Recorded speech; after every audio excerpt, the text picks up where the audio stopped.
All right, so today we're going to be getting the loose and built up rust and everything off of this heater blower and motor assembly from a 1976 Jeep J20. Actually, this is from the Jeep J20 that I have.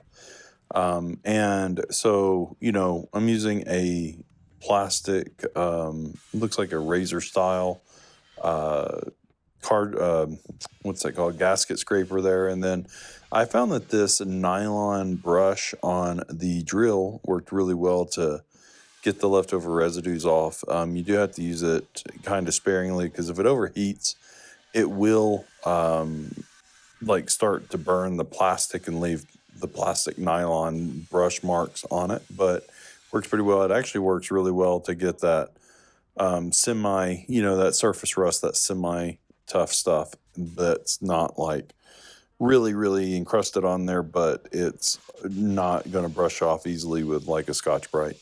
So that worked really well. Of course, blowing it off, trying to get it all out of the blower itself and the fans, and just trying to clean this flange up, trying to get the rust off of all the surfaces and kind of scrape up the metal everywhere, because I am going to repaint this. So yeah, that's what we did there.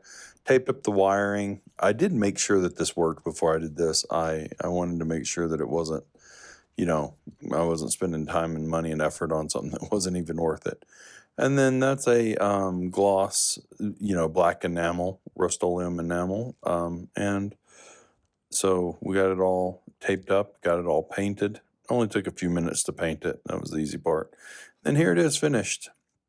So got some photos of it. It makes a big difference. It won't rust as quickly, and it'll just be better for the truck in the future.